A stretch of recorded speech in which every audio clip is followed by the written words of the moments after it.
bajya bavuga ngo kuba ufite radiyo Rwanda ntiwumva amakuru ya radiyo Rwanda, ubundi iyo radiyo yabikumariye kuba amaraso ya Kristo Yesu yaramenetse kandi akamenekera kugira ngo tubabarirwe iki ibyaha.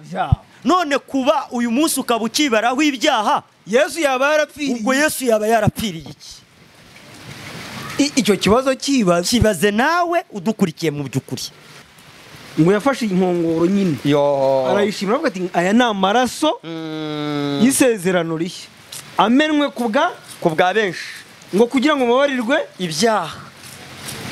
Aravuga ngo ibi mujye mubikora kugira ngo munyibuke. Usaba Imana imbabazi uyibwira ngo ikubabarire ibyaha byawe, ubuhakanye ko amaraso ya Kristo Yesu atigeze akwezaho ibyaha byawe. Ngicyo cyaha nkana ubukoze, ngicyo cyaha nkana utegereza umuriro w'inkazi. Ariko twababuriraga kugira ngo noneho muha agaciro amaraso ya Kristo. Amen.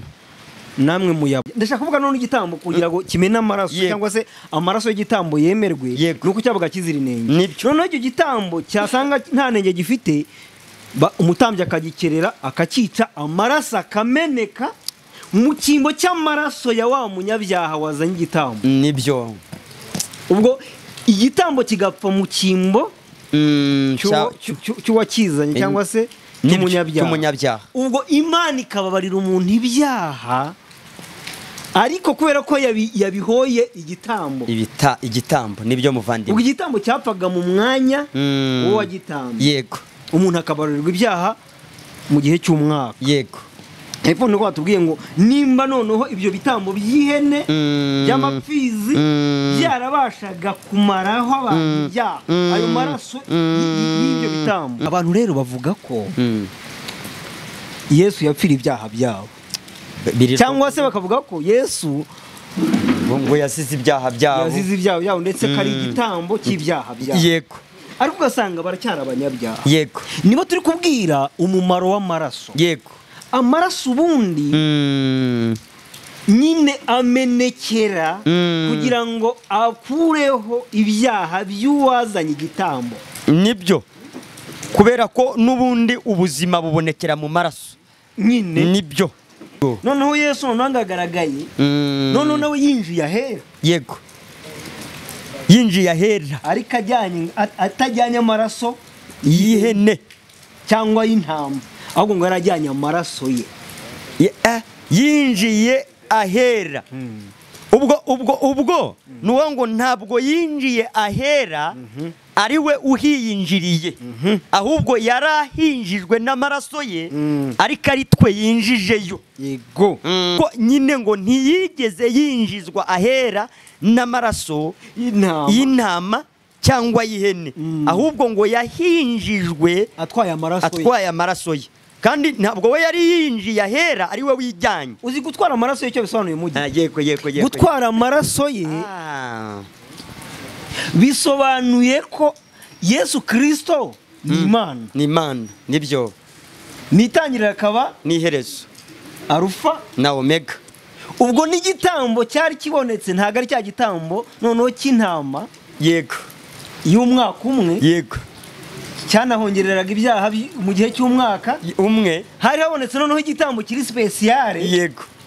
Kibabarira amaraso abonetse icyo gitambo ababarira ibyaha mu gihe cy'iteka ryose. Ayo maraso ya Yesu. Amaraso ya Yesu. Amaraso ya Yesu n'uwiteka. N'ubugingo buhoraho bw'iteka. Amaraso ya Yesu yari ari mu bugingo bw'iteka ryose. Amen. Naho amaraso y'intama yari ari mu bugingo bungana n'umwana. Yego. Ubwo Yesu ajyanye amaraso ye kandi ayajyaniye abaje gutambira. Yego. Ko Yesu ntabwo yigeze yitambirira. Yari intungane, yari akeneye igitambo. Ahubwo ni twebwe twari dukeneye igitambo. Uko twari abanyabyaha. Rero nk'igitambo cyacu nk'intama yacu. Yego. Ngo yafashe inkongoro nyine arayishimira avuga ati aya ni amaraso y'isezerano rishya amenwe ku bwa benshi ngo kugira ngo mubabarirwe ibyaha. Aravuga ngo ibi mujye mubikora kugira ngo munyibuke. None ukajya kwigaburo uri ntago Imana ari umwesikoro ngo yishyuje Yesu umwenda w'icyaha nawe ica inyuma izawukwishyuza. Nibyo. Imana ni inyangamugayo ngirakiranuka.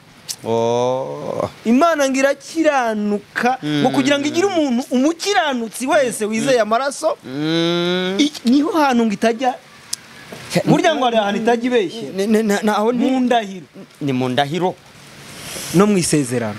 Amen. Sobanuye iki? Ubwo yishe Yesu wowe ntago izakwica. Nibyo anyishyuriye ya myenda yose yambabariye ibyaha atumanera de. Ayo ni waririmbye ongewe nawe twarababariwe ngewe nawe twarababariwe.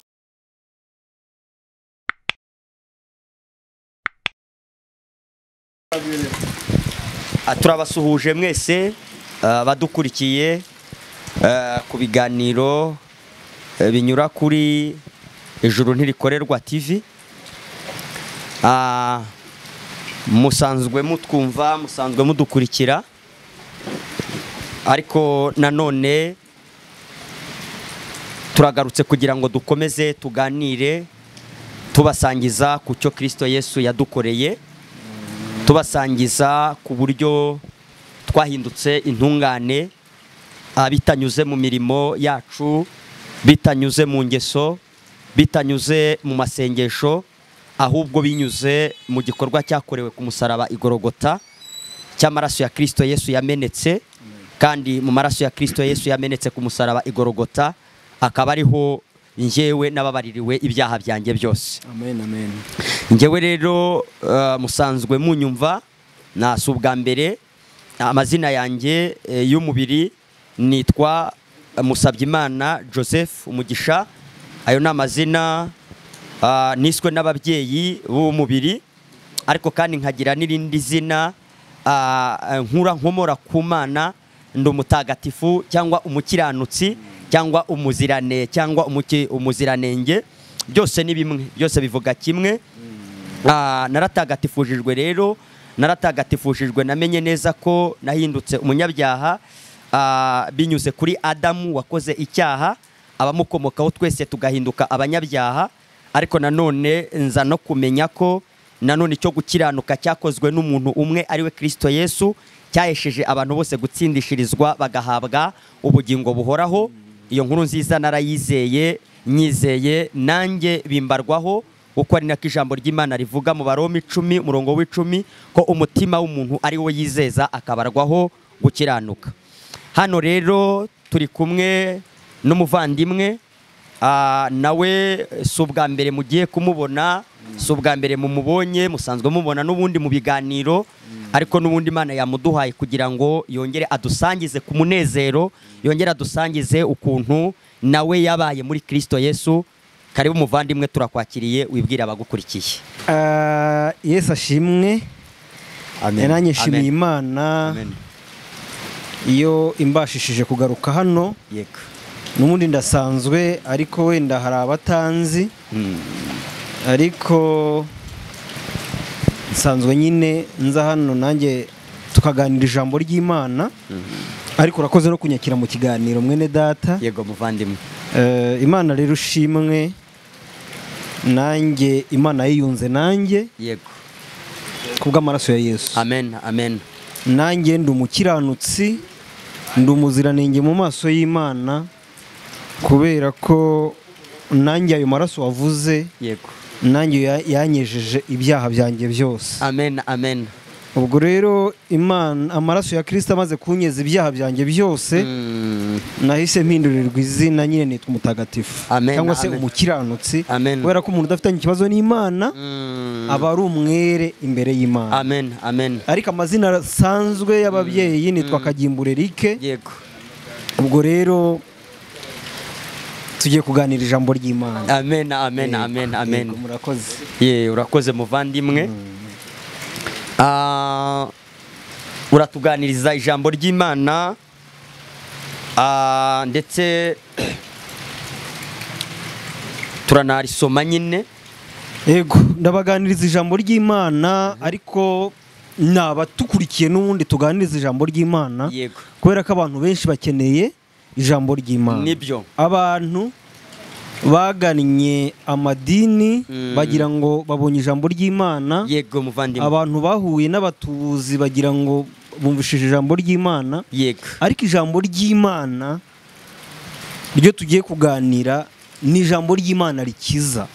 Amen. Rikiza iki ntabwo ari rikiza indwara, ahubwo ni ijambo ry'Imana rikiza umutima w'umuntu. Amen. Umuntu nyine akaba umukiranutsi, akaba uwera, nibwo umuntu aba akiza. Amen. Kuko umuntu indwara arwaye ni imwe. Umuntu indwara arwaye ni imwe. Indwara umuntu arwaye ku isi yose ni indwara y'icyaha. Ni nayo abantu bose banduye, ni abantu bose bahuriyeho. Yego. Ariko nanone ijambo ry'Imana rizima iyo ribonetse iyo ndwara irakira muvandimwe. Rero numvaga twihuse ijambo ry'Imana n'ubundi turi buganiriza abantu. Yego.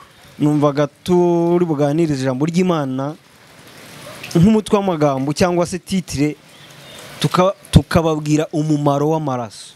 Amen. Amen. Ugeze uvuga ngo wogejwe n'amaraso, ariko nanjye nabivuze. Yego. Hari n'umuririmbyi wavuze ngese ngo wogejwe n'amaraso na Yesu. Ese watunganijwe n'amaraso? Ese imyambaro yawe irera? Yego. Abantu benshi bavuga ko Kristo cyangwa se Yesu yapfuye akazuka cyangwa se amaraso akameneka. Yego. Ariko umusaruro w'urupfu rwa Yesu ugasanga nyine abantu ntibawusobanukiwe. Ntabwo bawusobanukiwe muvandimwe. Rero numvaga twaganira yego umumaro w'amaraso. Yego. Abadukurikiye bakamenya umumaro w'amaraso ya Kristo. Amen. Amen. Dusome rero ibyanditswe kubera ko ibintu byose bigirwa ukuri n'ijambo ry'Imana. Amen. Dusome mu Baheburayo ibice 9. Yego. Ku murongo wa 12 tugeze ku murongo wa 14. Yego. Yego. Abaheburayo ibice 9 umurongo wa 12 kugeza ku murongo wa 14. Reka nsome. Yego. Bibiliya yera. Yego. Kandi ntiyinjijwe ahera cyane n'amaraso y'ihene cyangwa y'ibimasa. Yego. Ahubwo yinjijwe rimwe n'amaraso ye amaze kutubonera gucungurwa kwiteka. Amen. None ubwo amaraso y'ihene n'ay'amapfizi n'ivu ry'inka yiriza iyo biminjiriwe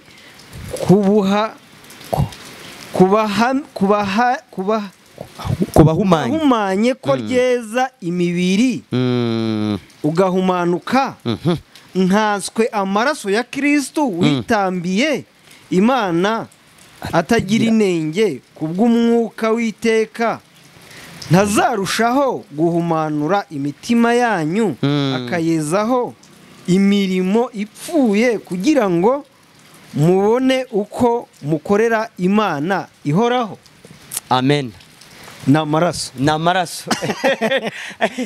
Umurimo w'amaraso. Yego. Hano umwanditsi w'Abaheburayo yego yavugaga umurimo w'amaraso ya Kristo. Amen. Yavugaga umurimo w'amaraso ya Kristo. Impamvu amaraso ya Kristo yamenetse. Ese nuko iki amaraso ya Kristo yamenetse? Amen. Amaraso ya Kristo yamenetse agamije guhongerera ibyaha by'abari mu isi bose. Amen. Amen. Kubera ko abantu bari mu isi bose bari bamaze kugaragarizwaho n'icyaha. Nuko babaye abanyabyaha. Nibyo muvandimwe. Kandi igihembo cy'ibyaha ni urupfu. Cyangwa se nukumenekwa k'umunyabyaha. Amaraso y'umunyabyaha agombaga kumeneka. Yego. Kugira ngo Imana nyine ishire umujinya w'icyaha. Yego. Noneho umuntu kwicungura biramunanira.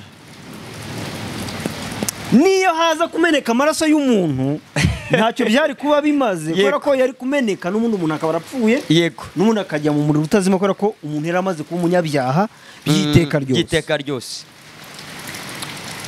Noneho Imana iravuga ati kugira ngo mbabarire abantu bo mu isi none. Yego. Nuko mbashakira igitambo. Yego. kandi icyo gitambo kizira inenge. Kuko amaraso y'umuntu niyo aza kuyamena kubera ko yari afite inenge ntiyagombaga kumucunga.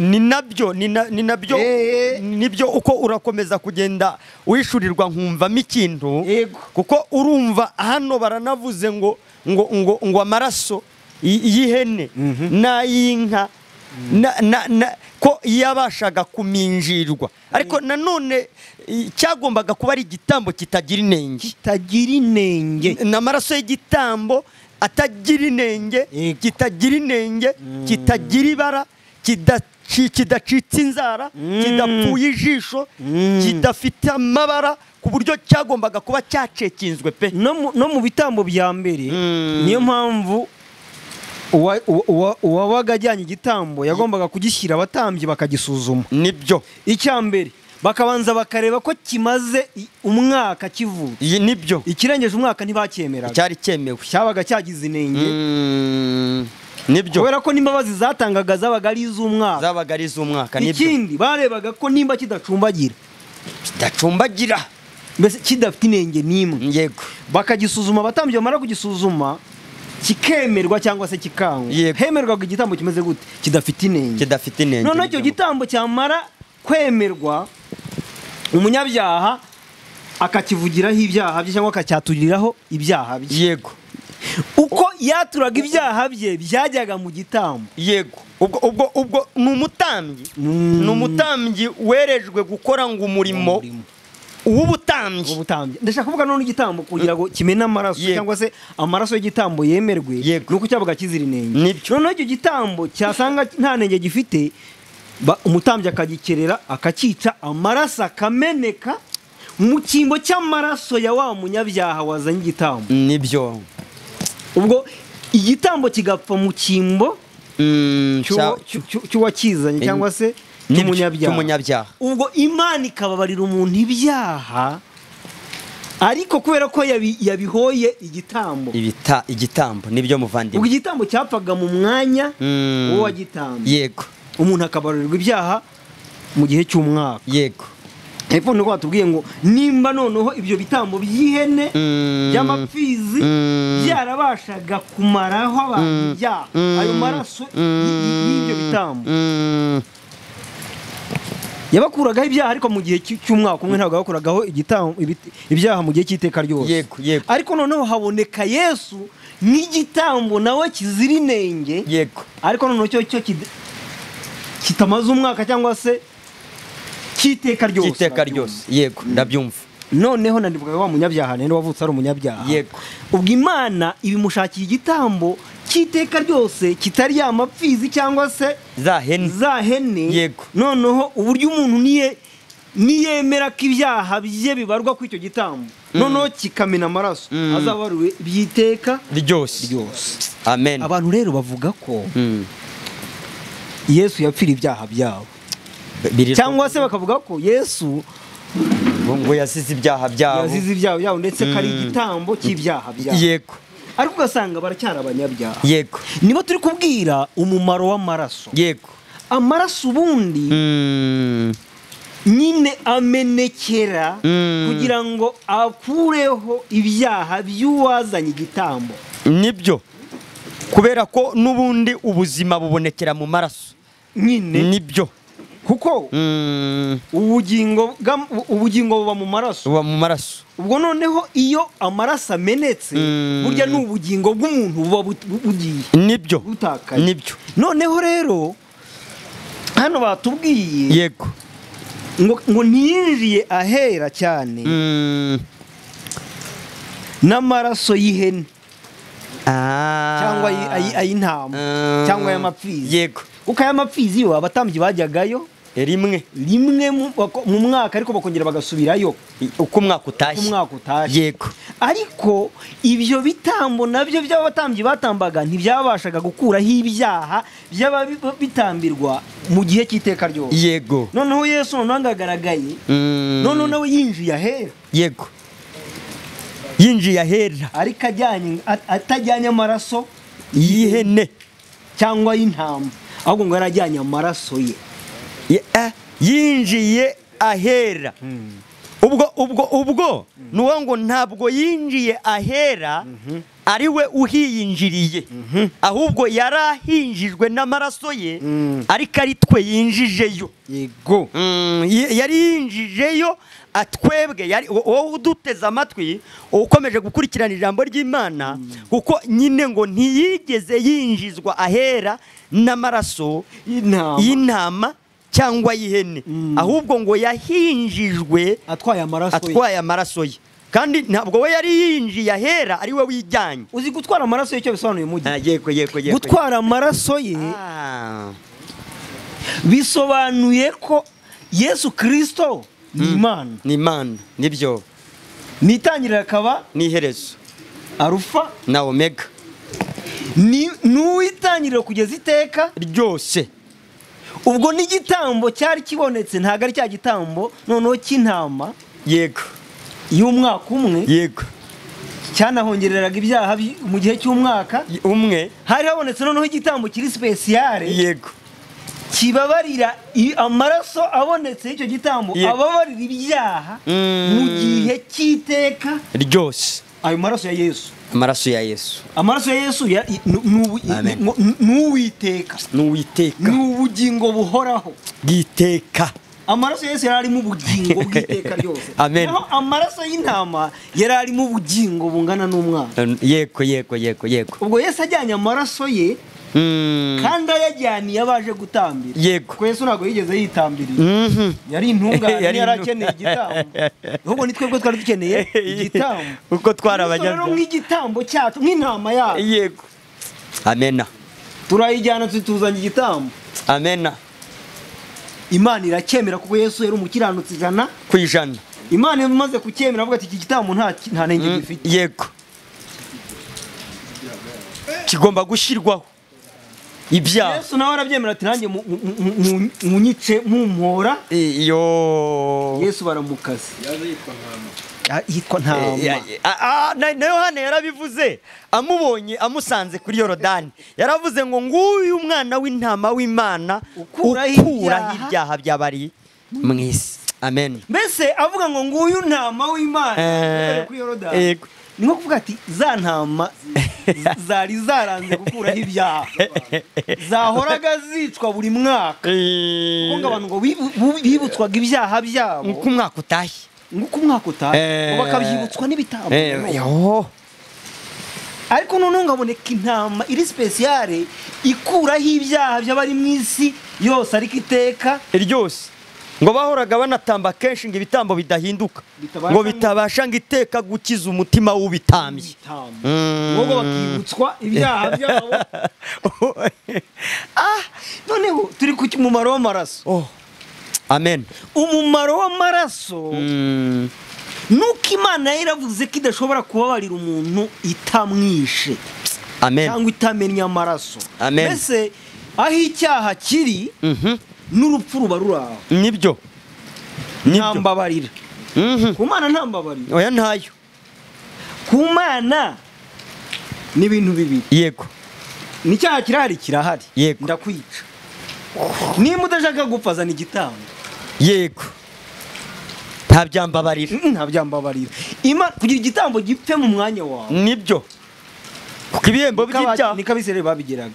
Ubwo iyo yahitaga azana igitambo cyashimwa kigapfa kikabarwaho ibyaha by'uwo muntu. Yego Imana umutambye akakica Imana ikabona amaraso kugira ishira umujinya. Amen.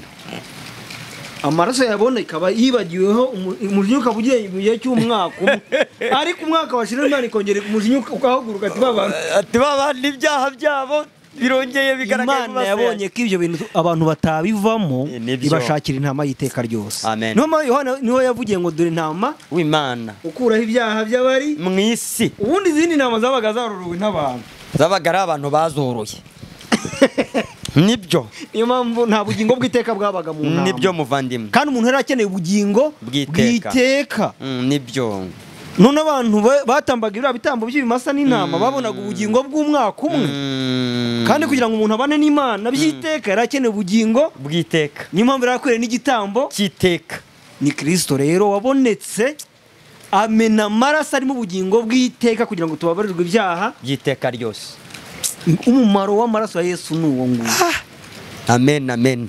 Kuko hepfo bavuze none se nimba kera isezerano rya kera amaraso y'intama, amaraso y'amapfizi n'ayivu cyangwa ivu batwitse y'inka yirizwa, yego, kwera bashaka guhumana umubiri k'abantu bahumanuka. Nibyo nyine ndashaka kugira ngo mwumve mugi abantu bapfobya amaraso ya Yesu kandi bakayapfobya bayavuga. Uziko unabivuze baranayapfobya bakashyira mu biryo, koko niyo basenga bajya bavuga ngo Mana ngo ibiryo ngo ubyejesha amaraso yawe. Uziko no mu butayu bahandi bita ngo mu butayu barabanza nukubanza bakajya no mu gihuru ngo bakahumanura ngo duhumanuje ngo iki gihuru ngo amaraso yawe, uyu musozi ngo nuhumanurwe n'amaraso.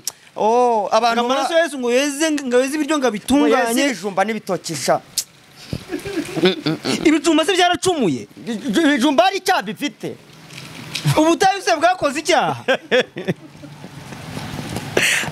Umuntu wari ukeneye kwezwa n'amaraso kari umunyabyaha wenyine ya Yesu. Amen, amen, amen. Abantu bayobewe umumaro w'amaraso. Nibyo muvandi, ku buryo amaraso yataye agaciro, yabaye ubucuruzi. Uziko batesheje amaraso ya Yesu agaciro ku rwego n'umuntu uri no kugenda mu muhanda abari kugenda avuga ngo amaraso ya Yesu ngo andinde, ngo amaraso ya Yesu ngo andinde, ngo amaraso ya Yesu ngo ambesheje. Kandi muvandimwe, nk'uko nyine uri kubivuga, amaraso ya Yesu yaramenekeye kugira ngo twezwe, kugira ngo tubabarirwe ibyaha byacu iteka ryose, tube tubonye ubugingo bw'iteka ryose. Kuko amaraso ya Yesu yari arimo ubugingo bw'iteka ryose. Amen. Niwe ntama w'Imana. Amen, amen. Nimba ayo maraso y'amapfizi n'ay'ibitambo yarabashaga guhumanura imibiri y'abantu igahumanura, hepfo avuze ngo nkaswe amaraso ya Kristo ngo witambiye Imana atagira inenge, ngo kubw'umwuka w'Uwiteka ntazarushaho guhumanura imitima y'abantu bizeye ayo maraso mu by'ukuri. Amen. Ko umuntu yavukanye ubuhumane bw'icyaha yagombaga guhumanurwa rero, ariko mugiye n'amaraso pe. Unyine abadukurikiye mwumva wowe amaraso ya Kristo cyangwa urupfu rwa Yesu rwarakumariye iki? Ujya uvuga ngo Yesu yapfira ibyaha byawe, none uko nyakuvuga ngo ndacyari umunyabyaha. Mugize Antikristo uramuzi? Antikristo nurwanya nyine igikorwa Yesu yakoze. Ubwo se ni ikintu cyangwa ni umuntu? Oya, Antikristo ni umuntu, ndetse ni n'umuntu. Ntabwo Antikristo ari n'umuntu utazi kuvuga Yesu, ni n'umuntu uvuga ko asenga, ni n'umuntu wirirwa mu butayu, ni n'umuntu uba mu byumba. Ibyo bigaragazwa n'iki? Bigaragazwa nuko bahora biyeza bavuga ngo amaraso ya Yesu atweze, amaraso ya Yesu atwuhagire, ngo Antikristo. Umuntu wese uvuga ngo amaraso ya Yesu nganyeze, cyangwa umuntu wese uvuga ngo Kristo yarapfuye ariko akavuga ko akiri umunyabyaha, ngo Antikristo. Antikristo ni nyamurwanya Kristo. Kurwanya Kristo ni gute se? Ni uko utemera ko amaraso ye yaguhanaguyeho burundu ibyaha byawe. Ubwo ukabuvuze ute rero? Ukavuze ko Yesu yapfiriye ibyaha bye. Nimba utemera ko Yesu yapfiriye ibyaha byawe ngo bikuveho, ubwo yapfiriye ibye nawe yari umunyabyaha. Ubwo ukabura Antikristo. Nibyo Kristo uburwanyije igikorwa Kristo yakoze cyo kumena amaraso kugira ngo abantu babarirwe ibyaha byabo. Muvandimwe Eric, bitumye nibuka urebe kuntu ari Antikristo. Ari ijambo ry'Imana riri mu rwandiko Paul yandikiye Abakorinto ibice 5 ku murongo wa 14. Hari ijambo rivuga ngo niwe waducunguje amaraso ye ngo tubone kubabarirwa ibyaha byacu. Noneho ibyo kandi baranabiririmba. Wowe uduteze amatwi uri mubaza baririmba indirimbo ivuga ngo nta kindi gihesha gukiranuka mubo mwisi no mubo mwijuru ngo keretse kwizera ko wogejwe de n'amaraso ya Yesu masa. Umva undi muririmbi yego ngo amaraso y'umucunguzi ngo niyo soko yoza abanduye, ngo niyo yeza abanyabyaha ngo bakabonera rwose. Nyine abantu bapfobeje amaraso, ariko amaraso ya Kristo yakuyeho ibyaha by'abari mu isi bose. Wowe udukurikiye ni amakuru utari ufite. Nibyo, Imana yarakubabariye igushakira igitambo cy'iteka ryose ari we Kristo, iramufata imubaraho ibyaha byawe. Amen. Imaze kumubaraho ibyaha byawe, Yesu aba umunyabyaha nta cyaha yakoze. Amen.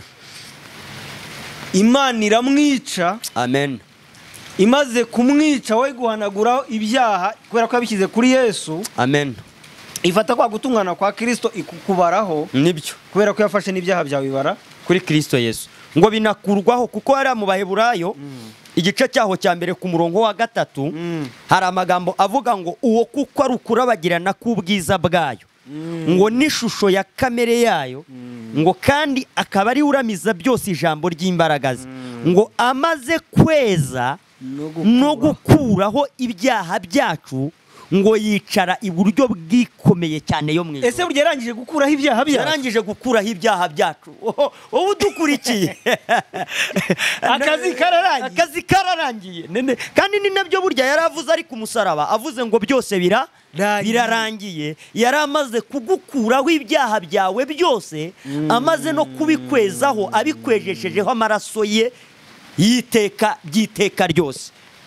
Nuko ngo ubwabyo gukomeza ubyibaraho no gukomeza ubivuga, turakomeza tukubwire ko wowe nyine unadukurikiye ko ni na shitani ushinzwe kukwibutsa ibyaha. Nibyo, kuko muririmbyi w'120 yarabivuze mu gitero cyaho, aravuga ngo Satani yanyibukije gukiranirwa kwanjye, ngo nta kindi abashaka ngo abashaka ngo kunyihebesha. Nanjye ndamuhima rero ngatumbira umukiza wanjye mu ijuru. Nkareba sha umukiza wanjye wabinkweho bingahe byose, ngo kera ngo yarampongereye, nuko sinzarimbuka. Wowe muntu udukurikiye ukajya uvuga ko Yesu yapfira ibyaha byawe, ntuzongere kubivuga nimba ukiri umunyabyaha. Byiza nuko utabivuga, waceceka. Hariho ukuntu nibutse, hari ukuntu babaga wowe udukurikiye, ndabizi kujya ujya no kwigaburo ngo ryera. Ndabizi ujya nko kwigaburo ryera ngo ku cyumweru cya nyuma cy'ukwezi. Ndabizi iyo turiho turirimba indirimbo zivuga ko amaraso y'umucunguzi ariyo soka yoza abanduye, ujya unarira uri kuririmba ko amaraso y'umucunguzi ariyo soko yakwejejeho. Ariko iyo usoje kuririmba iyo ndirimbo, ujya wongera ngo ugaca bugufi, ukongera ugasaba Imana imbabazi. Ni antikristo, uwo ni umwuka wa antikristo. Uburi antikristo uri kurwanya amaraso ya Kristo Yesu icyo yakoze. Uko ubundi ku munsi w'aya magambo muvandimwe, ko na magambo Yesu yavuze muri Matayo ibice byaho 26 umurongo wa 28, avuga ibyerekeye urupfu agiye gupfa n'icyo agiye kurupfira n'amaraso ye icyo agiye kumenekera. Yaravuze ngo mwende, uyu ni umubiri wanjye, uyu ni umubiri wanjye, murye, uyu ni muri fatiye umutsima murye, uyu ni umubiri wanjye ugiye gutanyagurwa ku bw'ibyaha. Aravuga ngo mwende n'iki gikombe munywereho mwese, ngo kuko yari amaraso yanjye y'isezerano rishya ava ku bwa benshi ngo bababarirwe ibyaha. Ubu twakomezaga kubwira abadukurikiye ko n'igihe muba uvuga ko muri kwigaburo ryera rivuga umumaro w'urupfu rwa Kristo Yesu, mwibuka nicyo gihe wari ukwiye kwibuka ko Imana itakikubaraho ibyaha. Yego, kwibuka ko wababariwe ibyaha byawe, noneho ubwo bikagutera gushima ko wamaze kugira noneho kwizera ko yababariwe ibyaha nk'uko muvandimwe wabivugaga, noneho agira ishimwe. Siko Yesu nyine nk'uko yabivuze, niko Yesu yavuze ngo yafashe inkongoro nyine arayishimira, avuga ati aya ni amaraso y'isezerano rishya amenwe ku bwa benshi, ngo kugira ngo mubabarirwe ibyaha. Aravuga ngo ibi mujye mubikora kugira ngo munyibuke. None ukajya kwigaburo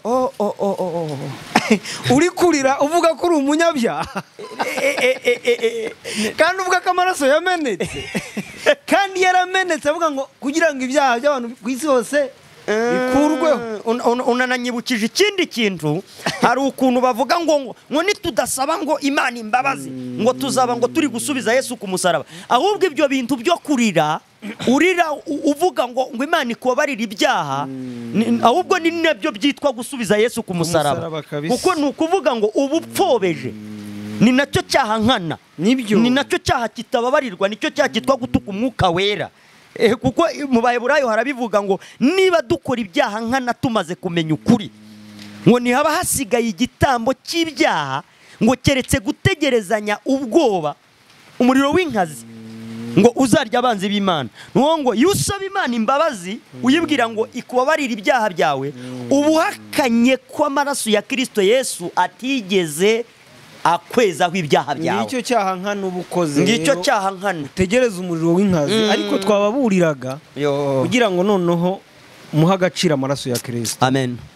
Namwe muyaba nk'uko Abisirayeli cyagiye bamaze gushinja Yesu ibyaha bavuze batazi icyo bavuze, baravuze ngo Pilato yabuzeho Yesu icyaha ahubwo ati rero mbakarabiye imbere ati amaraso ye yarahanuye atabizi atazababarweho, bati atazatubarweho n'urubyaro rwacu. Imana imbazwe ko yambazweho amaraso ya Yesu yatubazweho muvandimwe. Ahubwo twagiraga ngo mubimenye uburyo umuntu abarwaho amaraso ya Yesu, nuko umuntu amenya ko burya igihe Imana yicaga Yesu yego yari imujijije ibyaha byawe. Nibyo bisobanuye iki? Ubwo yishe Yesu wowe ntago izakwica. Nibyo ntago Imana ari umwesikoro ngo yishuje Yesu umwenda w'icyaha nawe ica inyuma izawukwishyuza. Nibyo Imana ni inyangamugayo ngirakiranuka. Imana ngirakiranuka ngo kugira ngo igire umuntu umukiranutsi wese wizeye amaraso, niho hantu ngitajya burya ngo ari ahantu itajya ibeshye naho mu ndahiro, ni mu ndahiro no mu isezerano. Amen. Igihabeshyera ngo iyo hategeye nayo imanika amaboko. Iyo ukicara ku isezerano yasezeranyije uyitsinze nukuri. Nibyo cyangwa bati ibintu biba wabivuze nanjye kandi nabyemeye. Imana rero yavuze ko abantu bazizera amaraso ya Yesu bazababarirwa ibyaha byabo byose kubwe. Mwe mudukurikiye mujya munaziririmba izi ndirimbo. Hari indirimbo ivuga ngo yanyishyuriye ya myenda yose yambabariye ibyaha atumanera de. Hari undi waririmbye njyewe nawe twarababariwe, njyewe nawe twarababariwe, njyewe nawe twarababariwe, njyewe nawe twarababariwe. Nukuri twarababariwe. Twarababariwe. Icyo udafite ni amakuru. Kandi cyambere ngo ni amakuru. Ni amakuru narabyumvishije amakuru ajya kunyuraho kuri Radio Rwanda. Bajya bavuga ngo ko ufite Radio Rwanda ni wumva amakuru ya Radio Rwanda. Ubundi iyo radio yabikumariye ntacyo yabikumariye. Kuba amaraso ya Kristo Yesu yaramenetse kandi akamenekera kugira ngo tubabarirwe iki ibyaha. None kuba uyu munsi ukaba ukibaraho ibyaha, Yesu yaba yarapfiriye. Ubwo Yesu yaba yarapfiriye iki? Icyo kibazo kibaze nawe udukurikiye mu by'ukuri. Imana se Yesu yakinaga ikinamico ku buryo yakubeshye ko afite ibyaha byawe akabyibaraho nawe ukabisigarana. Ntabwo byashoboka. Ntabwo byashoboka. Uzi ko umuririmbyi yavuze nanone ngo nk'uko iburasirazuba hitaruye iburengera bwari, ngibuvazuba n'iburengerazuba doruko itaruye kure pe, niko yajyanye n'ibicumuro byacu kure yacu turamuhimbaza. Iburengerazuba n'iburengera, umva Imana yafashe ibyayo bijyana iburengerazuba, natwe tujyana ibuvazuba n'iburasirazuba. Ubwo twazahura n'ibyaha gute? Ntibishoboka. Nyine ni amakuru make cyangwa no kutamenya amakuru, ariko twagiraga ngo agaciro amaraso ya Kristo. Banyuriremo gake dusoza uburyo bayizera. Yego, ukwiriye mu by'ukuri wowe uduteze amatwi, nyine ukwiriye kumenya neza ko Kristo Yesu yabazweho ibyaha byawe, kubera ko igihano wari ukwiriye guhanwa ni urupfu. Nituvuga urupfu ntutekereze urw'umubiri, ni urwo kurimbuka iteka, ukajya mu muriro utazima, ukajya mu nyanja yaka umuriro n'amazuku. Imana irakuguranira wowe uduteze amatwi, Imana irakuguranira, ifata ibyaha byawe ibibara kuri Kristo Yesu. Imaze kubimubaraho mu by'ukuri, ni ukuvuga ko n'igihano wari ukwiriye guhanwa cy'ibyaha Yesu ari we wagihanwe. Ariko Imana yagombaga no gushima ikiguzi, kuko nigomba kubabarira ibyaha hatamenetse amaraso. Niko ijambo ry'Imana rivuga, hariya twanasomye ku murongo wa 22 haravuga ngo kuko ukurikije amategeko ibintu hafi ya byose byezwa n'amaraso, ngo kandi amaraso atavuye ntabwo habaho kubabarirwa ibyaha. Ni ukuvuga ko Yesu, Imana yagombaga gushima ikiguzi, ariko icyo kiguzi kikaba ari icy'amaraso. Ikiguzi cy'amaraso ya Kristo nicyo cyishyuye umwenda w'ibyaha wabarwagaho imbere y'Imana. Ibyo bikaba bivuze ko Imana itakikubaraho ibyaha, kubera ko ibyo yagombaga kukubaraho yabibaze kuri Kristo Yesu. Kandi ubwo yabimubazeho yanahanwe n'igihano, iramwishyuza, iramuhana. Ijambo ry'Imana niko rivuga muri Yesaya 53 nko ku murongo wa 4, hari ijambo rivuga ngo nukuri intimba zacu nizo yishyizeho, ngo kandi imibabaro yacu niyo yikoreye, ngo ariko twebwe twamutekereje nk'uwakubiswe n'Imana agacumitwa nayo, ngo nyamara ibicumuro byacu nibyo yacumitiwe. Wowe uduteze amatwi, turakubwiye ko ukwiye kwizera ko ibicumuro byawe Yesu ari byo byamucumise, ndetse kandi yanashenjaguriwe gukiranirwa kwawe.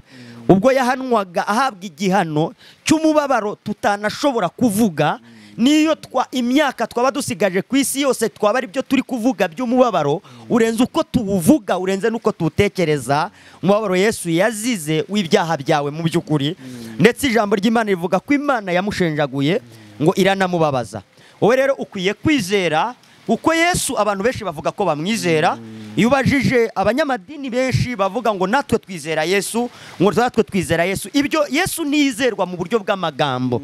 Hari icyo ukwiriye kumwizeraho, n'icyo ukwiye kumwizeraho nuko ukwiye kumwizeraho ko burya ubwo yapfaga urupfu rubi ndetse rwo ku musaraba, niko ijambo ry'Imana rivuga ko yarazize ibyaha byawe, wowe utazazira ibyaha byawe. Ntunumve nabi, kuko hari ukuntu tukubwira gutyo ugahita wumva nabi, ukumva muri wowe uri kwisubiza ngo noneho ngo dukora ibyaha. Nagusubiza si cyo tuvuze, kuko impamvu tutakubwira ngo gukora ibyaha nuko n'ubundi nawe usanzwe uzi kuri umunyabyaha ubikora kandi nta bikugiriyemo inama. Ahubwo twe turakubwira ko uko kuntu kose wavutse umeze, ariko Yesu yemeye kwibaraho, hanyuma yamara kukwibaraho, hanyuma akaguhanirwa. Ibyo rero nawe ukwiriye kubimwizeraho ko ibyo wari kuzira Yesu yagize gute? Yabizize, akamena amaraso. Muri ayo maraso ya Kristo Yesu ukaba warababariwe ibyaha byawe, ukemerwa imbere y'Imana kubw'amaraso ya Kristo Yesu. Waremewe, igitambo cyaremewe. Igitambo cyaremewe, nicyo gituma Imana yavuze ko nta kindi gitambo ikeneye. Yarabivuze mu Baheburayo 10 umurongo wa 17, aravuze ngo noneho ubw'ibyo bibabariwe ngo ntihakiriho kongera gutamba ibitambo by'ibyaha. Aho ni 18. 17 bavuga ngo aravuga ngo ibyaha byabo n'ubugome bwabo sinzabyibuka ukundi. Iratangaza iravuga ngo ikuki itakibyibuka nuko izaho yabisize. Igitambo cyaremewe cyarasuzumwe neza kandi kirasuzumwa kiremerwa kirapfa. Ubuzima bw'icyo gitambo buhinduka ubuzima bwaho. Amen. Ubwo n'ubugingo buhoraho. Kwizera ibyo rero ububonye ubugingo buhoraho iteka ryose. Abantu batunzwe na mbabarira wababwira iki? Abantu mutunzwe na mbabarira ubundi byo nabyita gahunda ya tubibwirane. Usibye gusa kwitangaho amakuru kugira ngo abantu bakumenye banagutinye babagutinye, kuko iyo uri ubwira abantu kuri umubeshyi ngo Imana imbabarire kubeshya ubutuma batanakwizera, ko bavuga ati ni umubeshyi uyu ntabwo wamubitse ikintu ngo mu by'ukuri uzakibone, uyu mubwiye ikintu yaguhimbira. Turakubwira ngo iyo gahunda ya tubibwirane ni ukwitangaho amakuru gusa. Kubera iki? Nta muntu n'uyu n'umwe muri titiri yariyo yose runaka yaba arimo yarigize ngo umuntu uhagarariye Imana ngo uze ubimubwire. Ntabwo bishoboka. Ese mugi ubundi Yesu we ntiyarashoboye gusaba imbabazi? Cyane ko yazisabaga se. Ariko se yari kuzisaba akazihabwa? Ntazo yari guhabwa. Yaranagerageje. Igihe yavugaga ngo nimba bishoboka iki gikombe, yarebaga umubabaro. Nimba bishoboka yabwiye se. Yego disi. Nimba bishoboka ko Mugisha yazabana nawe ariko ntapfuye ruharu. Yego. Washatse uburyo ubigenza. Ngimana iramuhakana avuga ngo ariko ayenyoriga ariko nanone uko ushaka nibibe uko nshaka ahubwo bibe uko kandi ngo ushaka ko Imana ko ari uko Yesu agira gute apfa. None muri uko gushaka ko Imana ngo ni nako kwatumye twezwa ngo tubeshejwe nuko umubiri wa Yesu watambwe rimwe gusa wowe bihagije iteka ryose. Ubwo ya gahunda ya tubibwirane ya gahunda yo kwatura ubwo byumvikane ko icyo ari ikinyoma mu by'ukuri cyaturutse kuri Imana nimba yarimenye Yesu imbabazi z'ibyaha ntago ari wowe yaziha. Ubundi sizo izi guha izindi zirava he? Kizo yari ifite yamaze kuzitanga, ahubwo kiri kukubwira ngo zizeri, kuko nayo yaratangaje ko yari ifite umwana umwe w'ikinege imutanga kubw'urukundo rwayo kugira ngo umwizera atarimbuka ahubwo ahabwe ubugingo. Uwo yari ifite w'ikinege rero yaramutanze azira ibyaha byawe. Muvandimwe rero twabwiraga abantu ko mu maraso ya Kristo Yesu Imana itakibabaraho ibyaha byabo, ahubwo mu by'ukuri ko ubizeye ibyo abahindutse umukiranutsi imbere y'Imana. Ibyo barabiririmba. Yego barabiririmba bakavuga ngo Uwiteka umucamanza yambonyeho amaraso ngo ntabwo ajya ncira urubanza rubi ahubwo anyita umukiranutsi. Wizere Imana nta mujinya igufitiye. Nta mujinya Imana ikigufitiye. We yari gufite yawurangirije kuri Kristo Yesu. Warashize warangirijwe. Wizere kuri Kristo Yesu ubu wera ku bwa Kristo. Imana shimwe cyane. Amen. Imana ihimbazwe cyane.